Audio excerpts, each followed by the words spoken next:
A contoterapia é uma abordagem terapêutica que usa contos como uma via de acesso e estímulo da imaginação. A imaginação é vista como um recurso de cura. Dentre várias funções da nossa mente, a imaginação é um meio de conhecermos o nosso mundo interno. Ela é um aspecto da inteligência humana que nos auxilia na resolução de problemas. É a habilidade de erigir, de construir imagens mentais com base em um ou mais dos nossos sentidos. Eu costumo dizer que nós atravessamos uma ponte entre lógica e intuição, entre aqui e agora e era uma vez, entre consciente e inconsciente, entre realidade e imaginação, entre mundo visível e mundo invisível, com as histórias. No nosso caso, são as histórias que funcionam de intermediário entre o mundo externo e o mundo interno. Então, se estamos falando de imaginação e mundo interno, isso quer dizer que nós estamos falando de uma outra realidade existencial, onde existimos como sujeitos, onde vivemos, e que não é essa realidade física, imediata, material, mas que nem por isso é menos real.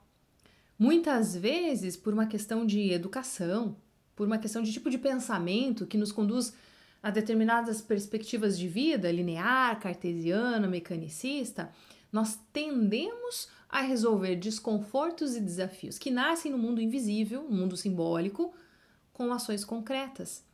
E invariavelmente, essas ações concretas para resolver coisas simbólicas não são efetivas. Nós ficamos frustrados, nós gastamos energia, ficamos desvitalizados, até que chegamos num ponto onde nos sentimos vazio, onde não temos clareza do sentido e do significado que alimenta as nossas motivações, os nossos propósitos e ações.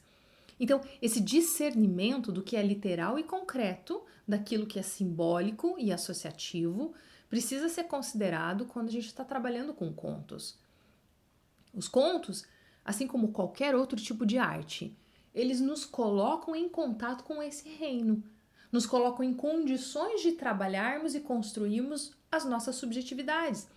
E justamente por essas realidades terem características tão únicas, elas funcionam também de maneira única.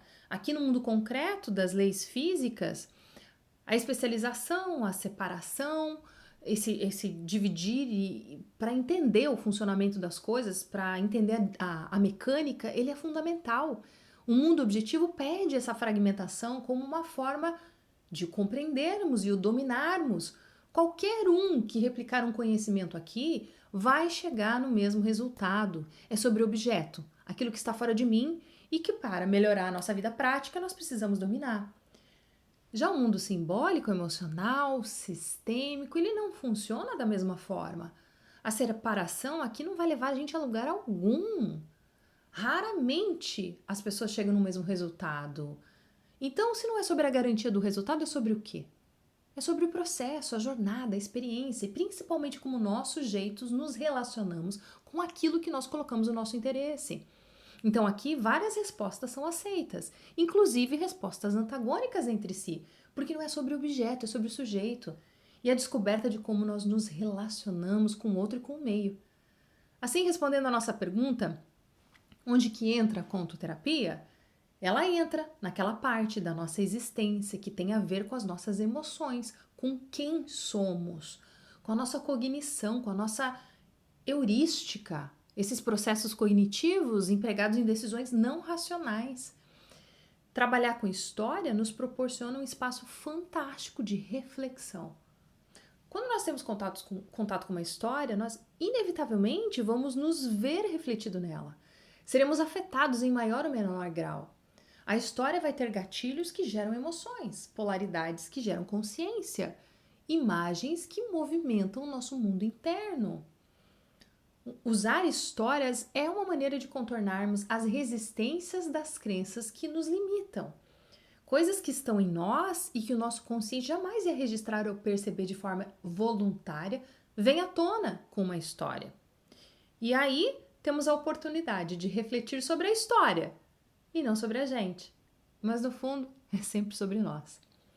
Histórias são uma forma gentil, leve e ao mesmo tempo muito profunda de trazer movimento para o nosso mundo interno, de promover transformação e autonomia, porque conseguimos visualizar alternativas para os nossos desafios, temos insights, temos a segurança de trabalhar temas desafiadores em contextos que não são tão próximos de nós. Estão na história. Normalmente, depois de ouvir uma história, a gente vai descobrir os seus tesouros. Mas que tesouros são esses? Na verdade, são as nossas sabedorias não sabidas até então, as nossas forças, a nossa resiliência. Histórias são uma via para entrarmos em contato com o nosso potencial interno, de maneira que gradativamente isso se reflita nas nossas ações concretas. Por isso, essa abordagem não tem contraindicação. Ela pode ser usada em conjunto com qualquer outra abordagem terapêutica ou trabalho de desenvolvimento humano, pessoal, de autoconhecimento. Agora, você não vai fazer uso das histórias para questões emergenciais, urgentes. Embora eu mesma já tenha sentido uma profunda mudança logo após de ter ouvido uma história e também já tenha visto isso acontecer com outro, nós não podemos garantir que isso vai acontecer com todo mundo, porque nós estamos falando de pessoas, sujeitos dinâmicos em evolução, sendo afetados pelas relações, se transformando em pessoas diferentes a cada dia. Nós não estamos falando de um objeto inanimado. Então, você vai ser afetado por uma história, mas ao mesmo tempo, isso não é simples de ser medido cronologicamente. Então, para fechar esse vídeo, a contoterapia, ela entra no que tange nossas angústias existenciais. Vai fazer sentido para quem gosta de contos e histórias e para ser usada sempre que você precisar de uma nova perspectiva para superar algum desafio que, embora tenha seu reflexo no mundo concreto, nasceu no mundo simbólico.